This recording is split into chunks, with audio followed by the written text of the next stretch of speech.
In this next video, we're going to talk about JSX. Now, if you remember last video, we made our first React component, but I'd argue it was a little difficult to write, especially having to create every DOM element using that big, long function name. So in this video, we're going to learn about JSX, which should hopefully simplify that. Our objectives will be to first define Babel, a transpiler. We'll talk about that more soon. And then use JSX in our first React component. So we'll refactor that component we created in the last video to now use JSX. So first of all, what is Babel? Well, Babel is a transpiler. And a transpiler is something that converts from one type of source code to another type. Babel started out as a transpiler from ES6 to ES5. But after a little bit, browsers started implementing a lot of ES6 features, and Babel was becoming less necessary. So it changed its goal from being a transpiler just from ES6 to ES5 into a general purpose transpiler. So now in React, we use Babel to convert JSX into vanilla JavaScript. In other words, we no longer have to write the React DOM factories code because JSX will be a replacement for that. But we can still use Babel to transpile our JSX code into something that is essentially still vanilla JavaScript. Now let's go back to our last example and refactor it to use JSX. Here's our code from last example, and if you remember, it's a pet component that we're rendering in the DOM, and we get a web page that looks like this. There's Moxie, and that's our image and our H2. We can do better than this example though by using JSX.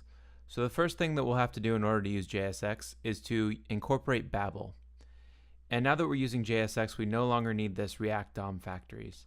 So I'm going to replace React DOM factories with Babel.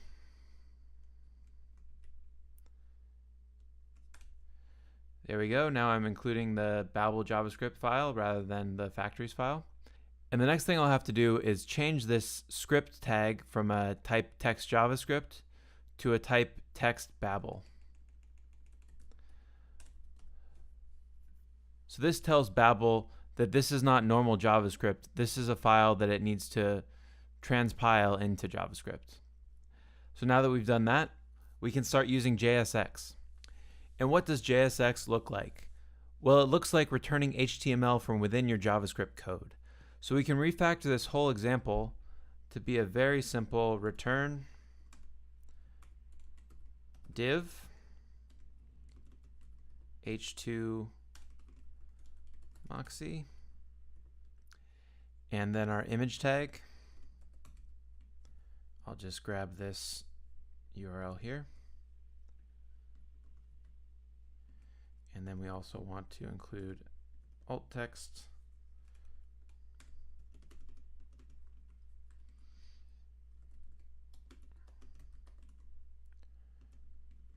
And an important thing to note is that all JSX tags must be closed. So even though in normal HTML I can get away with this, in JSX it'll give me an error unless I close it. So I can either close it like that with a self-closing tag, or I can close it this way. Either one is fine, and I tend to use the self-closing way rather than having extra typing. And lastly, we need to close out our div. All right, so as you can see, this looks much tidier, right? We don't have to call all these functions and create all these variables just to get some HTML to render. So let's comment this out and see what it looks like in the browser. So I refreshed the page and we got the same result, which is what we expect. If you look in the console though, you'll see a warning, and make that a bit bigger. This warning here is what I'm talking about. It's essentially telling you that Babel is very slow. Specifically, this Babel file is run when the page loads. The transpiling from JSX to vanilla JavaScript is a time-consuming process, and later on we're going to use some tools that will do it for us ahead of time so that the browser doesn't have to do it when it downloads the file. There's one last thing that we need to clean up, so let's get rid of all this commented out code. We no longer need it. We no longer have to use create element anymore. We can use JSX here as well. So I'll just get rid of that. And remember always to close your tags.